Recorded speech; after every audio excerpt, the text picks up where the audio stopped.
Pour entretenir notre curiosité, je vous invite à vous enforester en profitant de l'ouvrage de Baptiste Morisot intitulé « Sur la piste animale » pour être prêt à pister les collaborateurs à valeur dans votre entreprise.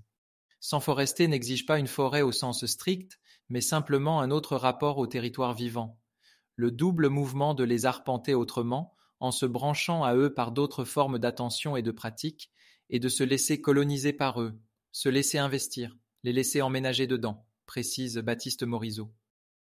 Partons à la conquête de nouvelles traces, pistons ceux qui font dont on ne connaît pas encore ni la forme ni l'allure, mais convaincus par la valeur qu'ils apportent au sein de l'entreprise, dans l'ombre et le silence. Ils protègent leur espace-temps et s'assurent un lieu sécurisé, tel un animal, une bulle indispensable à leur propre réflexion, à la divergence, sans aucune interaction, laissant la place à un véritable travail personnel, en s'appuyant sur leurs valeurs et en quête de congruence. Les meilleurs créateurs sont des voleurs, alors pistons nos congénères, en appui de nos outils de curation, mais en gardant l'humain au cœur de notre dispositif. Je cite: « Pour peu que l'on change la manière d'arpenter les espaces, d'y accorder l'attention qui convient, d'apprendre les règles qui ordonnent les traces, nous voilà, sur la piste des invisibles, à devenir lecteurs de signes.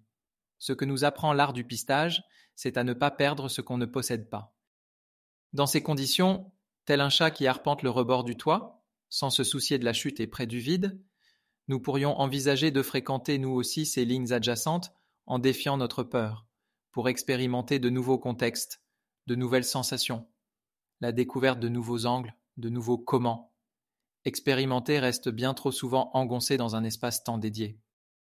Un déviant positif est une personne qui fait ce qu'il faut pour la durabilité, malgré des structures institutionnelles inappropriées, des processus inadéquats et des personnes obstinément non coopératives qui l'entourent, nous précise Sandra Parkin dans The Positive Déviant. Pour faire le lien avec les idées de Baptiste Morisot, construisons un écosystème fait de blocs de temps indispensables à la maturation de nos idées. Laissons maturer les idées de chacun, de manière individuelle. Laissons à chacun un véritable jardin secret professionnel, un bois impénétrable. Gardons du temps pour un véritable travail personnel, sans interaction, avant de sortir du bois avec nos idées, pour les exposer et les défendre. Retrouvons notre curiosité, notre âme de pisteur, cette énergie qui nous mobilise pour découvrir et apprendre. Retournons dans les bois pour s'imprégner de toutes les sensations de la forêt, parce que nous faisons partie d'un tout, en pleine conscience, à la recherche de nouvelles empreintes.